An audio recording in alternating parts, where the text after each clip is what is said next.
Que a graça e a paz do nosso Deus esteja com você, meu irmão, minha irmã. Seja bem-vindo a essa série de estudos que nós estamos fazendo. Nós estamos agora no bloco do Novo Testamento. E a lição de hoje é intitulada Breve Harmonia dos Evangelhos. Estamos chegando aí, a próxima lição já vai ser, claro, o Evangelho de Mateus. Estamos na lição 5 desse segundo bloco. O primeiro bloco era Conhecendo o Antigo Testamento.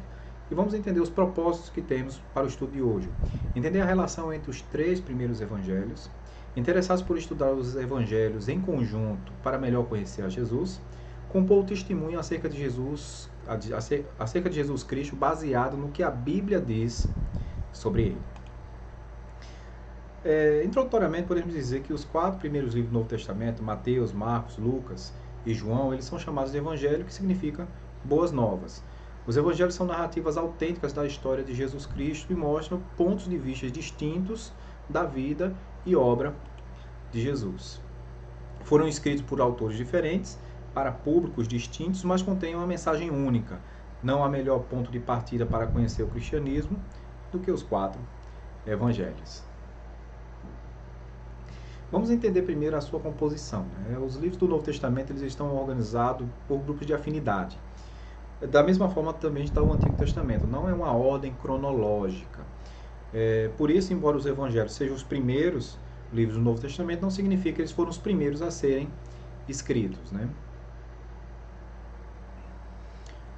Ao ler os evangelhos, um estudioso do Novo Testamento pergunta por que os 3 primeiros evangelhos, Mateus, Marcos e Lucas, eles são tão parecidos entre si? E por que o evangelho de João é tão diferente dos demais?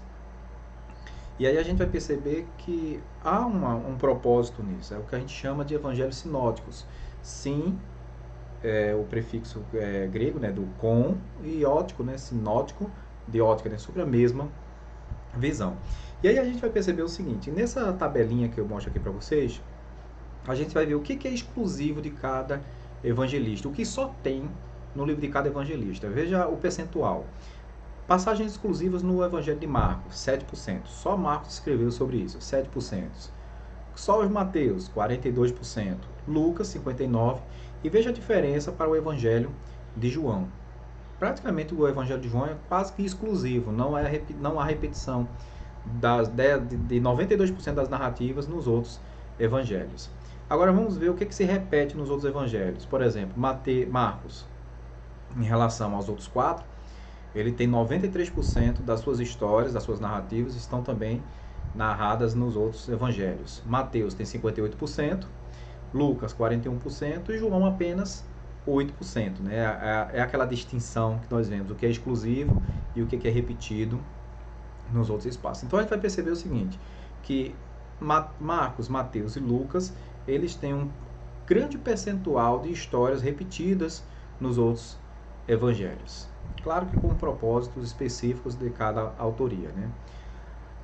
Nós defendemos a prioridade do Evangelho de Marcos, porque nós seguimos uma teoria que tem a maior aceitação entre os estudiosos, que é conhecida como a teoria prioridade de Marcos.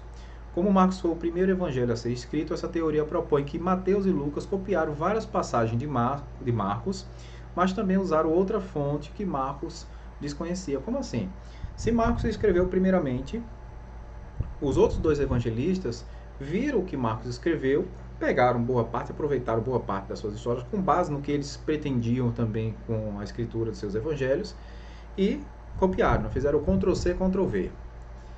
Agora, quando fala assim, por que fontes que Marcos desconhecia? Ou desconhecia ou não preferia usar naquele momento? Lembra que tem uma economia de material, uma economia da questão da linguagem empregada, isso faz parte do processo comunicativo. Marcos não usou determinadas fontes ou histórias narrativas e que Mateus e Lucas preferiram usar, acharam conveniente usar. E aí a gente vai perceber o seguinte, nenhuma teoria é capaz de esclarecer totalmente esse aspecto dessa similaridade entre esses 3 primeiros evangelhos. É por essa razão que há 2 perspectivas que se propõem para amenizar essa tensão que há, dessas variedades de tentativas de explicações, e a gente tem 2 que são mais seguras. A perspectiva da independência que diz o seguinte, que cada um dos escritores dos evangelhos usou os materiais mais adequados ao seu propósito, instruído pelo Espírito Santo de Deus. É como eu disse aqui, ele fez, olha, nesse momento, Marcos está escrevendo, um exemplo, né? Marcos está escrevendo e ele tem 50 pontos. Ele fez, olha, mas o meu espaço, o meu público, o que interessa para essa minha escritura nesse momento são 40 desses. Então ele selecionou os 40 que lhe eram mais convenientes e utilizou, claro, tudo isso com base em oração, com a orientação do Espírito Santo de Deus.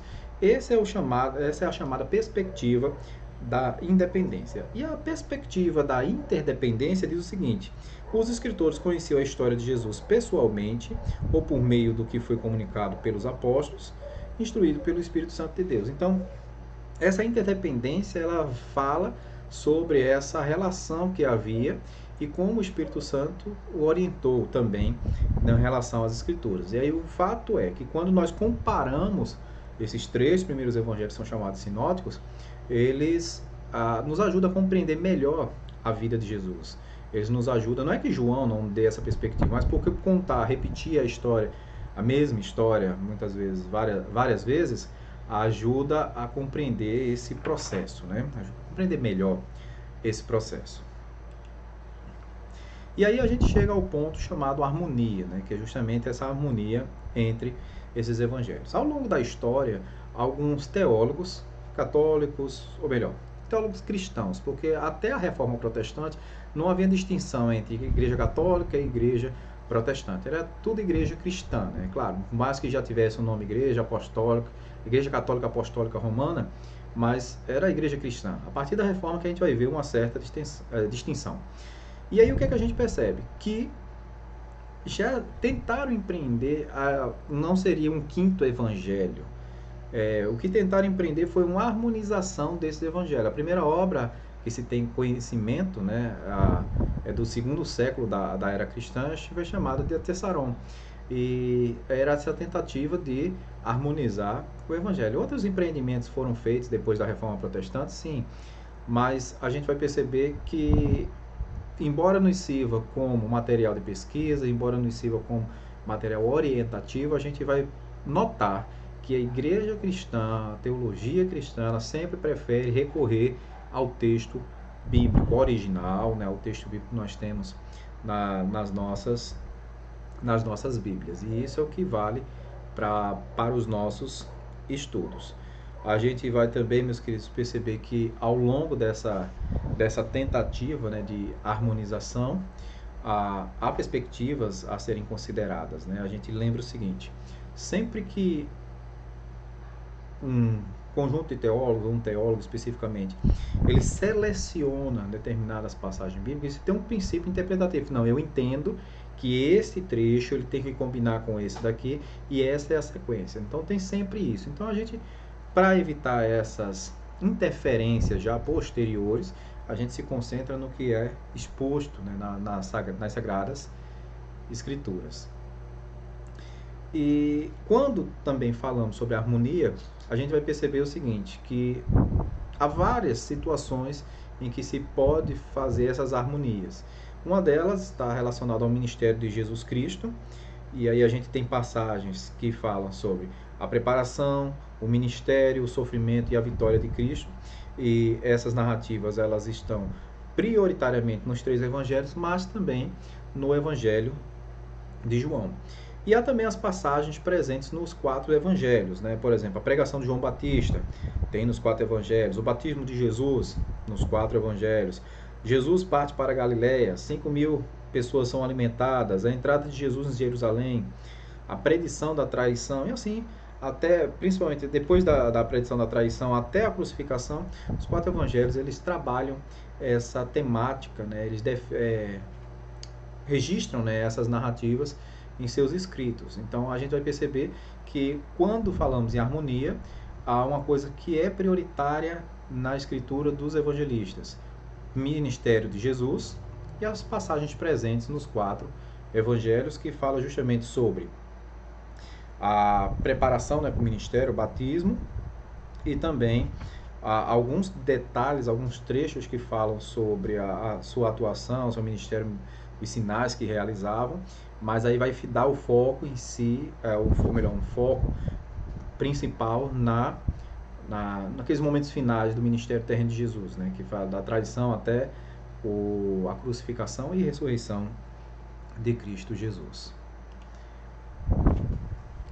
E aí finalizamos, né, esse apanhado, né, dessa história, desse estudo de hoje, dizendo o seguinte, que os 4 evangelhos narram a vida e a obra do Senhor Jesus Cristo. Cada um com um estilo e propósito diferente, mas comunicando sempre a mesma mensagem central, a salvação em Cristo. Estudar os evangelhos de maneira harmoniosa é buscar mais excelência no exame das Escrituras. Nós sempre orientamos o seguinte, quando uma pessoa ela está chegando à igreja, nós dizemos que assim, professor, quando a gente vai fazer a leitura de um livro, a gente começa pelo início, então eu devo começar lá pelo Antigo Testamento. Eu fiz, é verdade, tem um sentido nisso. Mas como há conceitos que não são muito próprios da nossa cultura ocidental hoje, há alguns termos que não são tão familiares para nós, então quando eu falo termos, né, falo assim, em relação ao contexto, às situações de famílias, essas coisas que eram próprias lá do Antigo Testamento, a gente faz a recomendação seguinte, comece pelo novo. Você vai começar do meio para o final? Não.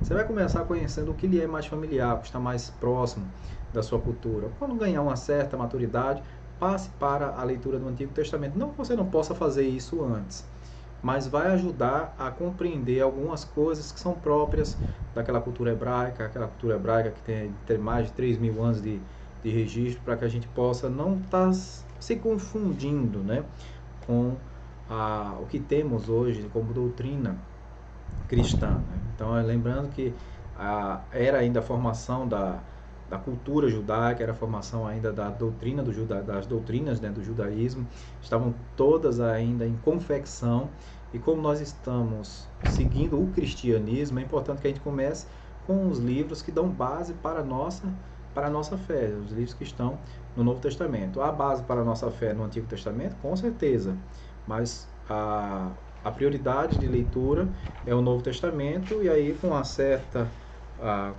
desenvoltura que a gente vai desenvolvendo ao longo da leitura, vamos passando para os escritos do Antigo Testamento. É só uma dica para facilitar a nossa compreensão, principalmente se você é novo convertido.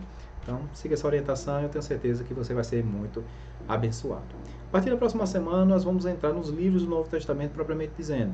Vamos chegar ao livro do Evangelho de Mateus. Recomendo que você faça a leitura do Evangelho de Mateus e semanalmente nós vamos trabalhando esses livros. Desejo a vocês uma semana abençoada e nos encontramos semana que vem. Forte abraço!